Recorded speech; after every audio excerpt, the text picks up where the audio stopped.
Yeah, fuck Hollywood, fuck all these reality shows, making us feel lame unless we blowing stacks on new clothes, making us feel like we ain't cool unless we have a few hoes, making us feel like we ugly unless we have a new nose. I see naturally beautiful women get Botox, fake tits, fake lips, they so brainwashed and it doesn't make sense. Focus on your life and the path you pursuing, cause y'all too busy worried about what Kim Kardashian's doing. Check it, most of the shit that you see. Or whatever. Just because somebody mentions God does not mean they're like, oh, like I can't acknowledge God. Is it bad to say, like, what are they supposed to say?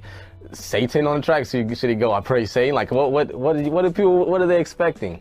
On Jesus Walks, if I talk about God, then my record won't get played. Yeah. It's like, man, all these people will talk about killing, sex, all this shit, and the radio will play it. But if you talk about God, then... This is how sinister, this is important too, this is how sinister this industry is. And that is so true. You talk about God, your record won't get played. But yeah, I explained the chain reaction of like rappers talking about that negative shit, popping mollies, turning up, doing all that stupid shit. But if you talk about God, why wouldn't you want to spread that message to somebody's mind? That means the radio stations are going, you know what, let's play this because it's going to fuck these people's minds up.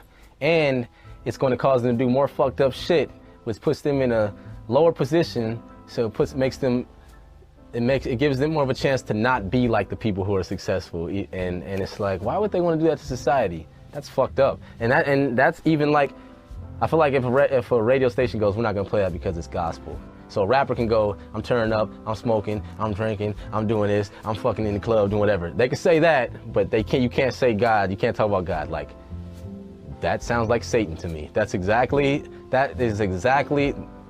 seems like something Satan would do. Would be like, no, we don't talk about him over here. No, we just play this stuff because we're trying to fuck up mine. So that sounds like something Satan would do. But it looks like it's nice though. It's like, yeah, radio station, 5601, yeah, your local radio station where hip hop lives, and it sounds cool. Like, yeah, but then it's like, why would you only play that fucked up music? Something's going on. That's when you snap out of it and go, something's going on here. This is Jonathan Cahn, the author of The Harbinger, standing in New York City. And we're about to see another manifestation, a harbinger of where we are heading. In the book, The Harbinger, it opens up the mystery of the last days of ancient Israel. Israel was a nation that had known God, was founded by God and on His word, but in their prosperity, the people turned away from God. They turned away from the God of their foundation, and they turned to the god Baal. And they offered up their children as sacrifices on the altars of Baal. They called what was evil good and what was good evil. They drove God out of their government, out of their culture, out of the lives of their children. They persecuted and hunted down the righteous.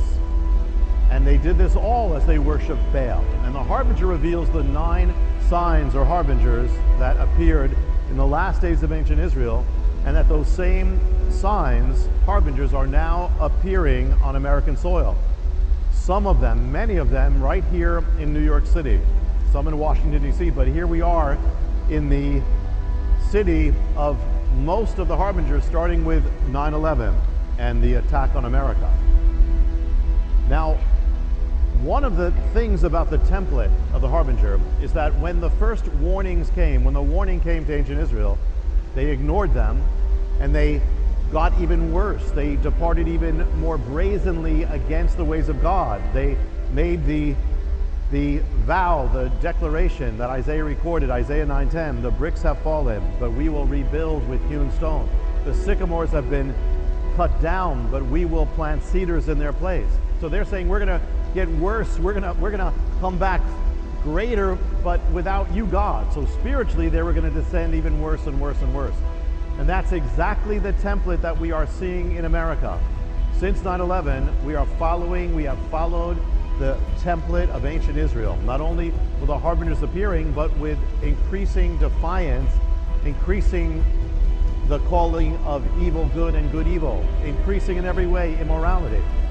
And when the judgment finally came, after the warning, years later, the judgment came to ancient Israel, the people of Israel were worshiping Baal. Now, Baal the real name was Baal. It means Lord or Master. Baal was the substitute god. He was the god of their apostasy. He was the god that they turned to when they turned away from the God of their fathers. Baal was the anti-god, or representing their fall. America has followed that pattern. The Harbingers have appeared. Could the sign of Baal appear in the land? Could the sign of Baal, the sign of a nation that has turned away from God, a nation that has embarked on defiance of God and judgment, could that sign appear in this land? And we are here today to witness that sign appearing on American soil. And it is September 19th, 2016. I'm standing in New York City, in City Hall Park, on a rainy Monday afternoon, a little past 1. And what you see in back of me, about to be unveiled, covered up, is the arch that led to the temple of Baal. In a moment, they're going to have a ceremony, they're going to unveil it, and there'll be American leaders here, and what you will see on American soil .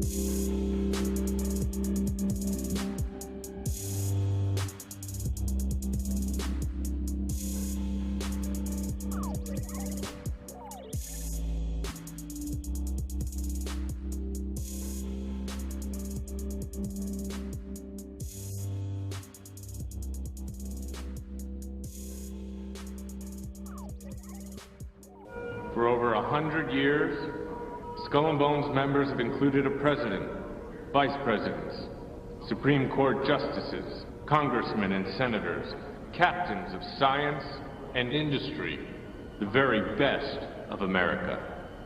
Their God is Lord, their Kaiser, their better for the Kaiser. So shall we burn thee once again this night, and in the flames that eat thine effigy, we shall read the sign, Midsummer sets us free. Ye shall burn me once again.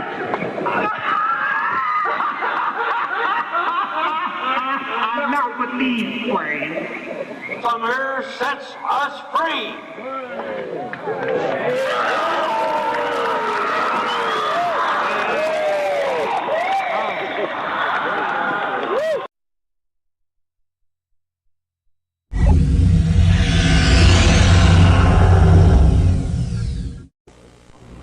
Now a question. What have Herbert Hoover, Art Linkletter, Jack London, and Richard Nixon all had in common?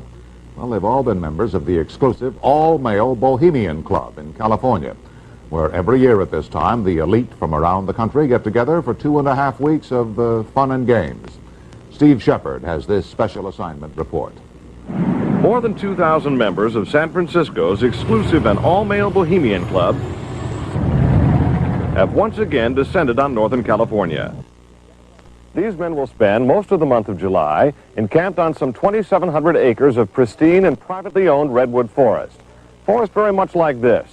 The place is called Bohemian Grove, and it's located just 80 miles north of San Francisco. The Grove is the Bohemian Club's summer retreat, and its facilities are hidden beneath lush forest canopy extending south from the banks of Sonoma County's Russian River. For more than a century, the camp has been a place where club members and guests from all across America gather to relax. The retreat is divided into dozens of small camps, the most prominent of which is called Mandalay. Among its members are businessmen like Leonard Firestone and Edgar Kaiser, and political figures like Gerald Ford, Henry Kissinger, William French Smith, and George Shultz. President Reagan, Vice President Bush, and Defense Secretary Weinberger are members of other camps. Richard Nixon is a Bohemian, and so are high-ranking executives of such companies as Eastern Airlines, Standard Oil of Indiana, and Bank of America. For the most part, the men of Bohemian Grove are over 50, highly successful, and, according to many employees, politically conservative. Well, each year, many of them seem to have a stunt or try to come up with a stunt. Last year, in 1980, the popular button was Free the Fortune 500.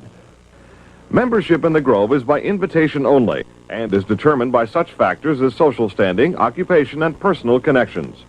Privacy is one of the Grove's most cherished virtues. Members may not photograph, record, speak, or write about activities at the retreat. While many public officials are Grove members, the press is a distinctly unwelcome guest. We're from ABC News. Well, get back there. Get back there. Can we talk to somebody in the... Get back there. Anyone willing to navigate a boat up the Russian River can get a glimpse of the northern edge of the compound, but that's about all. Still, there are outsiders who have researched the Grove. Sociology professor William Dumhoff found out enough to write a book on the place. Well, I think it's a playground for the powerful. It's a place where wealthy men from all over the United States gather for 2 weeks to relive summer camp with this ceremony called the cremation of care that begins the 2-week encampment where the body of dull care, symbolizing woes and concerns, is burned on an altar in front of a big owl statue. When that ceremony ends, they all start to cheer and yell and hand each other a beer. Other regular activities include the production of 2 plays, one of which involves major sets, orchestral music, and extravagant costumes. The other play appears to be just a bit on the lighter side, at least judging from these old photos. Members also spend time swimming, hiking, relaxing in the sun, and doing a bit of drinking from the Grove's own privately labeled spirits. Like a boys' camp, the Grove has a symbol, in this case a somewhat fierce-looking owl. It also has a patron saint, St. John of Nepomuk, a legitimate 13th century Bohemian canonized for his sense of honor. What the Grove does not have is any women, not even as employees. Despite its camp-like atmosphere, the Grove does host some serious business. To the degree that there's anything important happens at the Bohemian Grove, it's political. The important speeches that have been made at the Bohemian Grove have been made, for instance, and the best example, by Richard Nixon. Eisenhower gave a speech there. It was the first time the West Coast establishment really saw him close up. Discussions at the Grove in the 1930s helped lead to the development of nuclear power and the atomic bomb. It was at the Grove in 1967 that Richard Nixon and Ronald Reagan hashed out differences over their presidential ambitions. Each year, guests like Henry Kissinger or Zbigniew Brzezinski address members on their areas of expertise. Presidential counselor Edwin Meese will be among this year's speakers. And each year, other guests come to the Grove simply to enjoy themselves. This year, CIA Director William Casey is a scheduled guest of John McCone, former CIA Director. Baseball Commissioner Bowie Kuhn has been invited as a guest of baseball owner Peter O'Malley. Despite the presence of so many notables, the Grove is not without its small headaches. Anti-nuclear demonstrators gathered near the entrance to the retreat this year to wave signs and chant slogans. The Grove is also facing a suit from the state of California because it refuses to hire women. Still, the Bohemian Grove seems in no danger of passing. Herbert Hoover called it the world's greatest men's party, and there is a list of powerful people waiting to get in on it. Steve Shepard, ABC News, San Francisco. Whoa, wasn't it the Palmyra Arch they put up in New York and London?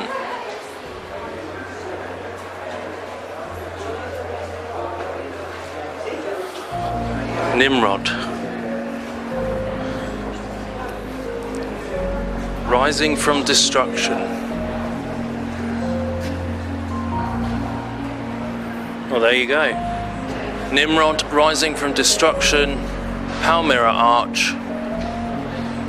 It's in plain sight, really, isn't it? What it's all about. London and New York Arch, Palmyra.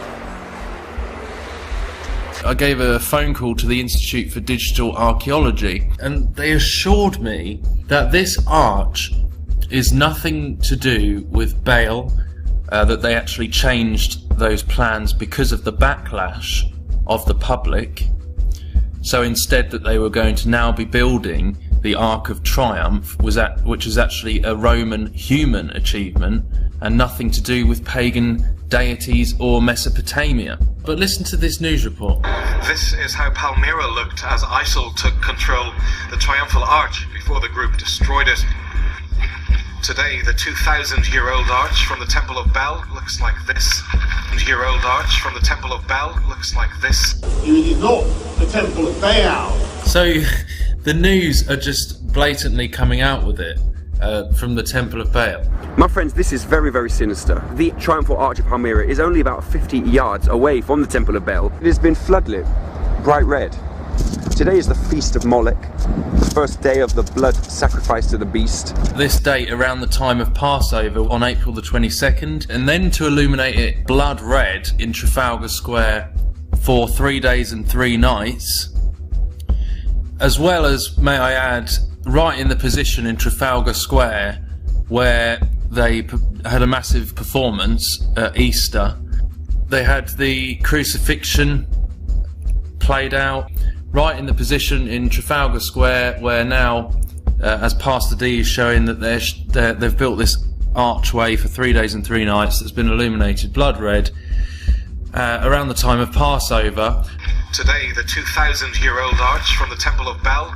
Nimrod. Rising from destruction. There is a passageway to the most evil place you can imagine. A gate behind which the demons wait. Just crazy, really, when, you know, I'm told on the phone that it's purely a Roman triumphal arch and nothing to do with Baal. But when you go to Rome, you go into the Colosseum and there's an exhibition saying Rising from Destruction, Palmyra, Nimrod.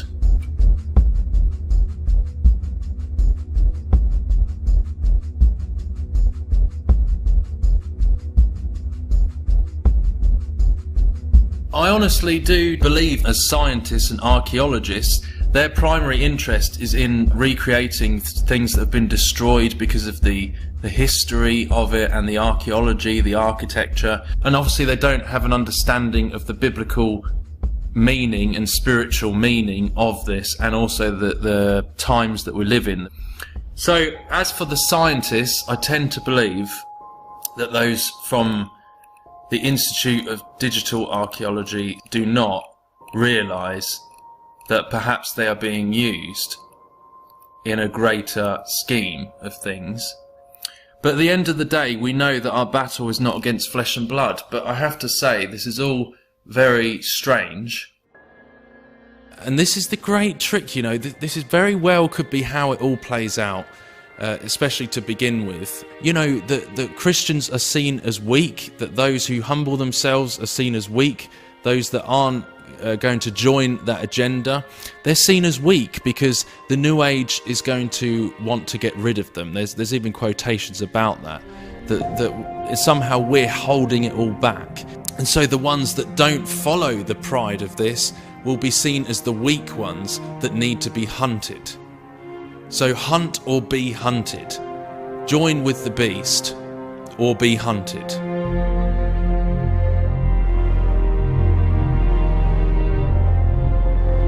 And Cush begat Nimrod. He began to be a mighty one in the earth. He was a mighty hunter before the Lord. Wherefore it is said, even as Nimrod, the mighty hunter before the Lord. And the beginning of his kingdom was Babel.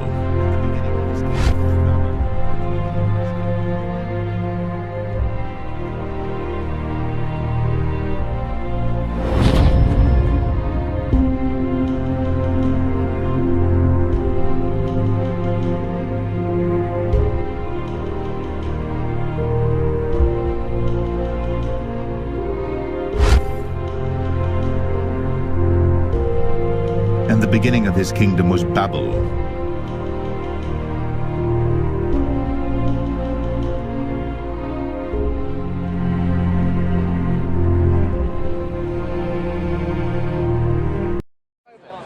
which, as near as I can tell, it's a King James version. We don't have horror books. Yeah, Mason Bible. Totally demonic. Well, for Masonic use. So they've got alternate definitions of words. But what really shocked me the first time I picked this up, sun god, Ra, Amen, the Father of God, the Creator, published in the Freemason Bible, which, as near as I can tell, it's a King James version. People like Jordan Maxwell and the woman who made Ring of Power, they try and mix up language and they say, oh, well, when you say Amen at the end of a prayer, you're really, this is who you're saying your prayer to, Amen Ra. Well, that's a lie. No, Amen is Hebrew for so be it, or it is so. So be it, or something like that. I think it's so be it. It's Hebrew. Talk to anyone who's Hebrew and say, what does Amen mean? And they'll say, well, it is so. And that's the truth. That's why we say Amen at the end of a prayer, because it's Hebrew for so be it. Or I think it's so be it. But these liars are trying to convince everyone that you're praying to Amen Ra, the sun god. That's the mystery religions. They mix in all these lies and pagan sun worshipping, trying to corrupt and pervert everything. So the Christian halo comes from these. Yeah, I know, yeah. The halo never appeared. Never in the Bible says anything about anything like that. Until the 4th century, yeah. And so we've got all this Babylonian crap mixed in here. And these are, there's an obelisk. Well, that was Osiris's penis. That's worship for fertility. Phallic worship, yeah. Yeah, and the Washington Monument, it's an Egyptian obelisk. There's one at the middle of St. Peter's Square in the Vatican. There's another one in the middle of the city of London. These Egyptian obelisks, what are they doing all over the planet? The Oval Office is actually a female genitalia. Yeah. And the steeple is actually penetrating it. If you look at it from a certain angle, it's a steeple penetrating the Oval Office, which is a female. You just need to watch Christian J. Pinto's are about the history and blah, blah, blah. But then you flip to the back, and there's all this Egyptian, Babylonian account of the building of the walls and temples of Babylon. Masonic Bible, that's what it says. This is copyrighted 1928. And it opens up with the Holy Bible and Freemasonry and explains, they try and justify or convince the unsuspecting Mason that the first degree, when you're doing the ceremony, you're asked, what do you seek? Light. And then the second degree, it's what do you seek? More light. And then the third degree, what do you seek? Further light. And they rise up through the degrees. Now, Stab Monteith does a great presentation called The Hidden Secret. And the hidden secret, which is revealed at the 33rd degree, is that the light you've been seeking all of this time is the light of the light bearer, Lucifer. The Ralph Epperson presentation, the second witness to the apocalypse, goes into all this in great detail with the quotes directly from Manly P. Hall and Albert Pike.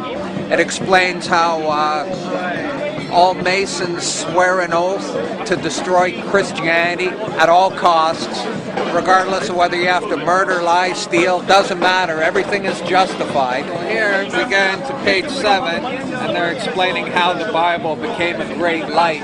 See, they use this term, light, light, great light, all the way through, and the hidden secret, which is not revealed until the 33rd degree, is what the light really is. Yeah. So we get into the story of the English Bible, and there's all this stuff prefacing the actual beginning of the Bible. King Solomon's temple. It's all very startling. I'm trying to be careful because it's a Masonic Bible. Okay, the construction of the temple, they're getting into Solomon's temple. Masonic ritual. Okay, we're on page 31. And then we get page 33. The Holy Bible starts on page 33. Could that be a coincidence? What's the significance of 33? The Holy Bible starts on the 33rd page of the Masonic Bible. Pretty demonic, isn't it? And I haven't gone through it in great detail. It appears to be a King James version. But then you flip to the back, and there's all this Egyptian, Babylonian symbols and how it relates to the content of the book. And seals, hieroglyphs that are taken off seals. And I'm looking at this and I'm going, this Babylonian shit has nothing to do with this book. This is like, I put it down and went, oh, this is bad. Yeah.